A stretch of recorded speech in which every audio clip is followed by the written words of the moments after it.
Hello, my dear students. In this session, I'll be solving one more problem under projection of solids. Problem is hexagonal prism. I'll take hexagonal prism. Statement of the problem is like this. A hexagonal prism 25 mm sides of base and 50 mm axis length rests on HP on one of its corners of the base such that the two base edges containing the corner on which it rests make equal inclinations with HP. Draw the projections of the prism when the axis of the prism is inclined to HP at 40° and appears to be inclined to VP at 45°. This is a statement of the problem. On the left hand side, I have shown the 3D model of a hexagonal prism. The top and the bottom faces will be hexagonal shape, right? That is 6 sides. And I have given the notations on the top sides as A, B, C, D, E, F, right? 6 points. And also corresponding to the bottom portion, the shape of the hexagon as A1, B1, C1, D1, E1, F1. So in the front view, it looks like this. In the top view, it will be the shape of the hexagon, right? Now, coming back to the problem, here you should understand it's a type of, hexagonal prism. Side is given 25 mm and height is given 50 mm axis length, and it rests on HP on one of its corners. Okay, so it is a corner resting position, right? On HP, it is resting on corner. So that based on this thing, you have to see that how the hexagon, right, is kept in the first position. Since it is corners, see that on the two sides the corners are kept, and you have to construct the hexagon in the top view. Then further, the base, corners of the base such that the two base edges containing the corner on which it rests makes equal inclinations with HP. Mean to say, once you rest the corner on HP, automatically the two base edges which contains that corner, right, automatically it will be making an equal inclinations with HP, right? It will be taken care. Then further, what is the inclination to HP and what is the inclination to VP? That you should understand. Here, with respect to HP, it is the axis of the prism is inclined to HP at 40 degrees. So axis you have to show that axis is inclined at 40 degrees to HP. That is the condition in the third position. Then in the fifth position, it is VP inclination, right? The VP inclination is given as 45 degree, but the word you can see appears, right? Even though it is a beta problem, no need to calculate or sketch the beta, right? Directly you can create the angle 45 degree and transfer the fourth position on the inclined VP angle, that is 45 degree. Like this you should proceed, right? First I will construct the first position, right, keeping the corners on either side. Okay, I'll take the visible line, right? Hexagon 25, right? Angle is 0, then 25, angle is 60, then 25, angle is 120, then 25, 180 angle from that end. Okay, 25 angle 180, then 25 at an angle minus 120, then 25 at an angle minus 60. Like this, you can complete the hexagon. Okay, just I'll rearrange this.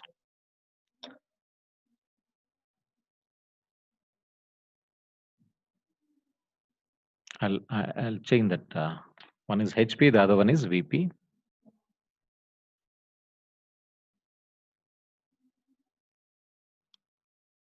Okay, right. Now, notations: A in the bracket, A1. Always I'll start with the left side, from the left side, then I'll go in the anticlockwise direction.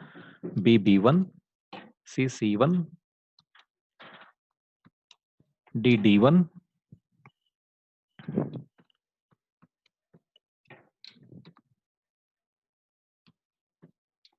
then E, E1,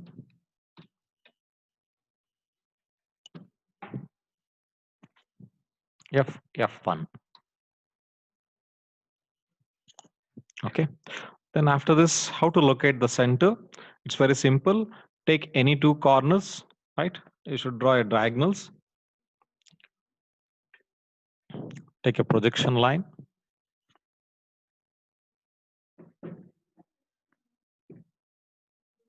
So A to, sorry, B to E and A to D, like this, any two lines, right? I'll get intersection, you can select the center, right? From there, I'll draw one line and later on I'll trim it off because you should not retain. Otherwise, it will give a different meaning. Now I'll type O and O1. So on the top surface, O is visible. On the bottom surface, it will be not visible. That's why it is in the bracket, right? Then the dimension, 25. With this, the first position, that is the top view, right, is completed, right? Now, I'll project to get the second position, that is the front view. From all the points, I'll project. Here B and F will be B, F, F1, B1, everything will be coinciding. So no need to take from the B. If you take the line from F itself, that's enough. Similarly for E and C, okay? Now, I'll go with the visible line. The height is 50 mm, 50. Vertically, go move by 50. Then align with that line and complete the shape of the front view of this hexagon, right? From these points, draw the lines because B1 is visible, C1 is visible.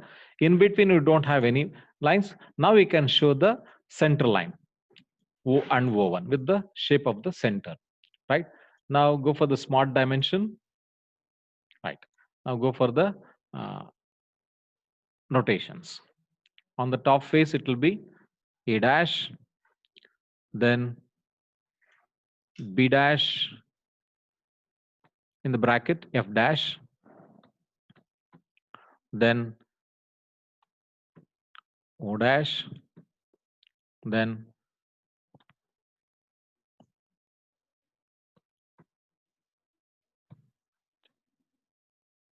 C dash and E dash, then D dash. Okay, right. Similarly, bottom A1 dash, then B1 dash and F1 dash in the bracket, F1 dash in the bracket, then O1 dash, then C1 dash and E1 dash in the bracket. Then the last one is D dash. Now we'll arrange that neatly. Okay, D1 dash. Right. First type it, then you select it and neatly arrange that so that it will not come below XY line. The notation should not fall below the XY line. Always keep closer to the points, closer to that points. That should be your intention, right? And just arranging this. Is it clear? Okay, right. This D1 at the last point. Okay, right. Now, this is the second position. After having the second position, then I'll go for the third position. Third position is nothing but inclination to HP. Here the axis is inclined to HP at 40 degree, right? Now what I'll do is I'll copy the second position, make a move with a copy, right? Then right click, rotate from that point D1 to D dash, right? Angle 40 without a copy, right? Now what I'll do, I'll move the D1, I'll delete the D1 and I will copy from the first position and I'll place that. Okay, now D1 dash is the corner, okay, which is resting on the XY line, that is HP, right? Now you take extend to next line, extend the axis line so that you can give or mark the angle with respect to axis. right? You have always to which they have referring to that only you have to show the axis line. Okay, so he is referring to the axis. Don't show for the d dash to d1 dash. Okay, it should be shown for the axis line itself. Right, now this is the third position. You know how to construct in the sketchbook, right? First you mark the d1 dash. First you mark the d1 dash, then draw this d1 dash to d dash with an angle of 40 and length 50. Then at d1 dash, draw a perpendicular line till a1 dash. Then you complete that and then mark the parallel lines. Like this, you have to complete in the sketchbook, right? Now, I'll take the projections. If you observe the third position, right, from the top view, right, if you see from the top, the entire top surface of the hexagon will be seen. Entire surface of the top surface of the hexagon will be seen. So we'll complete that, then we'll proceed how to complete the fourth position, right? Now, first I'll take a line with a projection line to project only the top portion of the hexagon. A to A, B to B,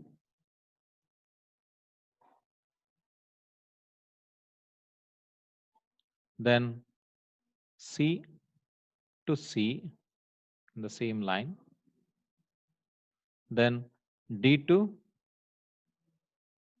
D, then F that you project. Okay. Now I'll mark the notations. Carefully mark the notations. That is your A, that is B, C, D, E, and F. Okay. Now take the visible line. Now join the points A to B, B to C, C to D, D to E, E to F, F to E. Right. Now the top portion of the hexagon is completed. Now I'll mark the bottom portion of your hexagon, that is A1, B1, C1, D1, E1, F1. Right. So A1 to A1, B1 to B1, C1 to C1, and D1 to D1. Okay. Now go for the notations. So this point is A1, and this point is B1, and this point is C1, and this point is D1. This point is E1, and this point is F1. Okay. Hope you understood, my dear students. Right. Now you have to join the points. Before joining, you have to think to join or not, right? Because what are the visible lines you should observe from the top view, right? So if you observe from the top view, right, only the top face is visible, that we have completed.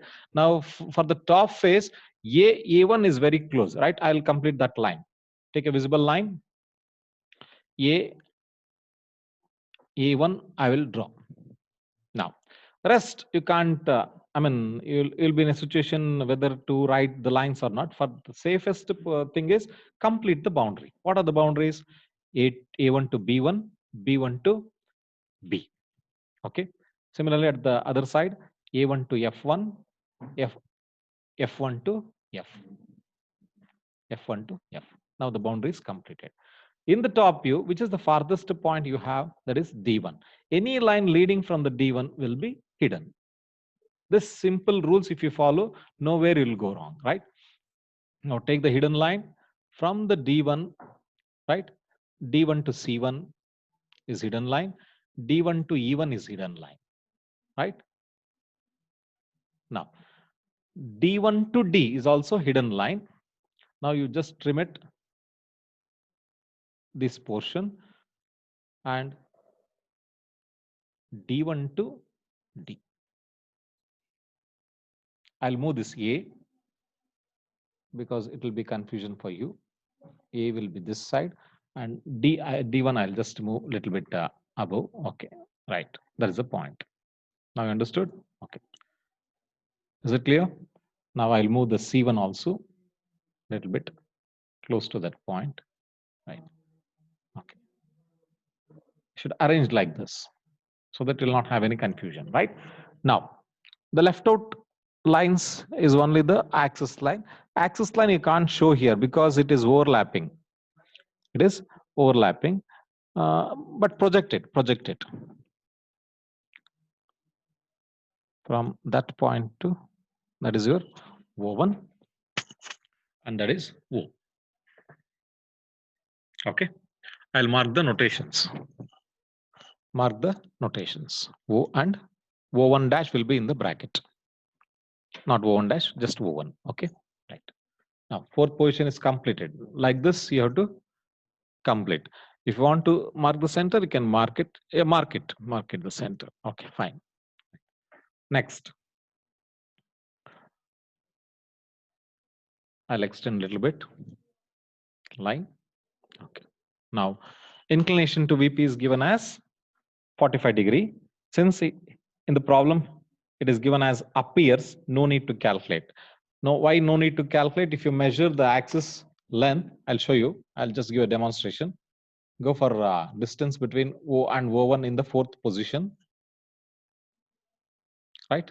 So it turns to be around 38.3. Actual height, actual axis length is 50. Now it has been reduced, right? If you for further proceedings, you have to calculate the beta and then sketch it. But here in the problem, he says appears already calculated beta angle is given. No need to go for beta. Just draw one 45-degree line and then shift that fourth position to the on that inclined line, which is given with respect to VP, right?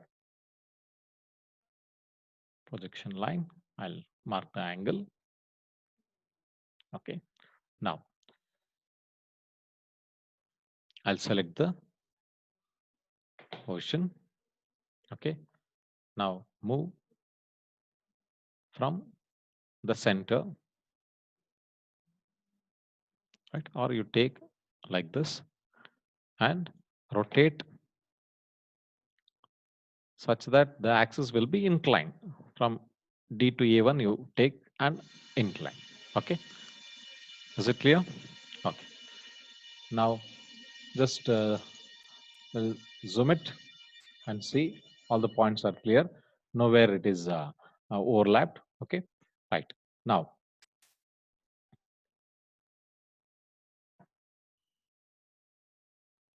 I'll just trim that and just arrange that. Okay, it's clear now. Okay, fine. Now, I'll take the projection line to complete the sixth position.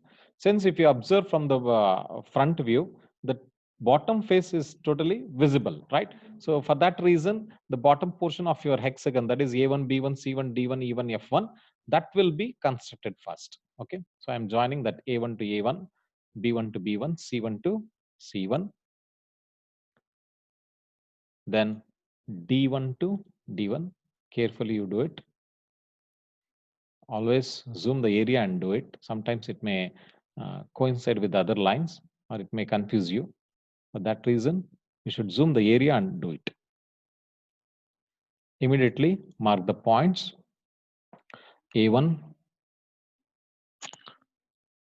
dash, B1 dash, C1 dash, D1 dash, E1 dash, and F1 dash. Right. Now,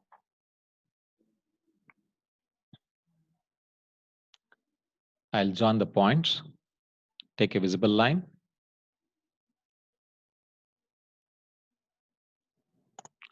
A1 to B1, B1 to C1, C1 to D1, D1 to E1, E1 to F1, F1 to A1. So the bottom portion of the hexagon is completed, right? Now I'll go for the top portion of your hexagon where I can construct the points and then I will join it. Okay. Okay.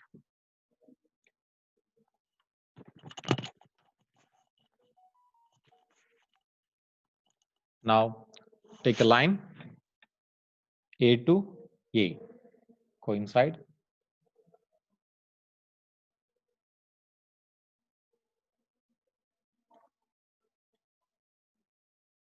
B to B, then C to C,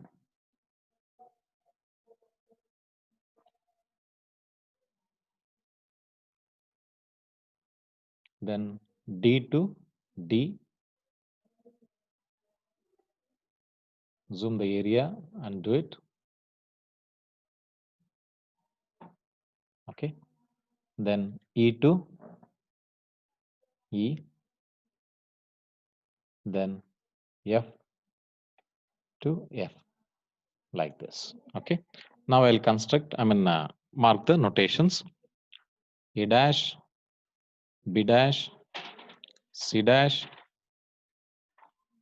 D dash, E dash, F dash.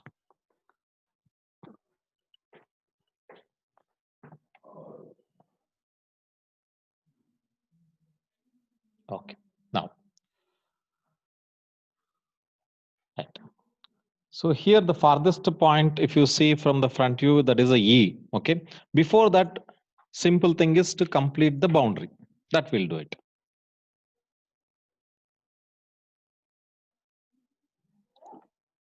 C1 to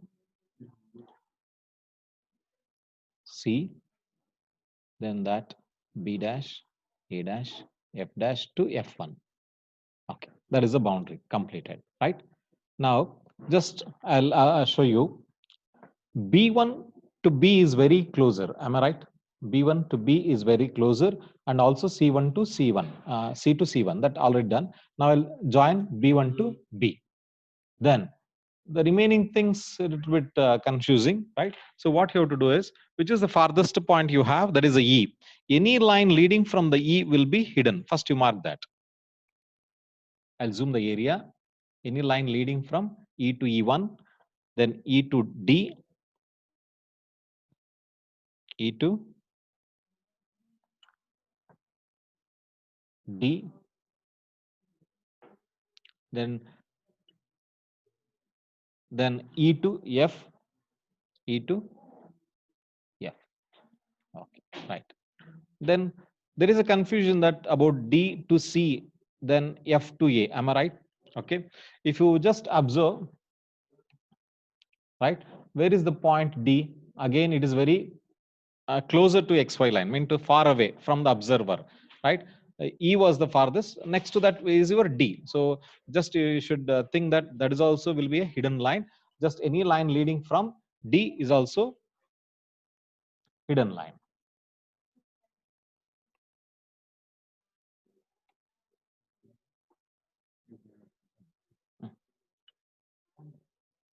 D to C. Okay. Right. Then A to A1. A to A1 is visible. Okay. That you join. Right. So now you can see the complete view of the front view of the hexagon when the hexagon is inclined at 45 degrees to VP. Like this, you have to complete, my dear students. Okay. If you have any confusion, please let me know. And the thing is now the axis line that you should consider. One more line is missing. That is D1 to D. D1 to D is a hidden line. Yeah, because D is the next point. No, so line from D to D1 is also hidden. Okay, now complete. So axis also you can do it. No problem. Just project the axis.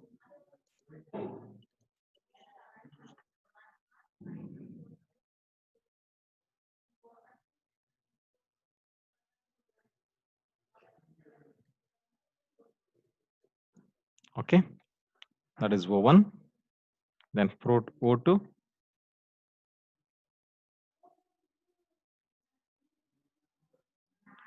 I'll just project.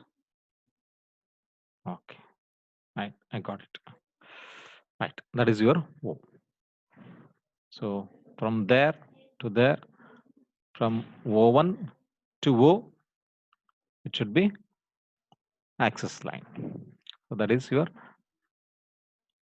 O dash in the bracket. And this is O1, right, dash, O1 dash.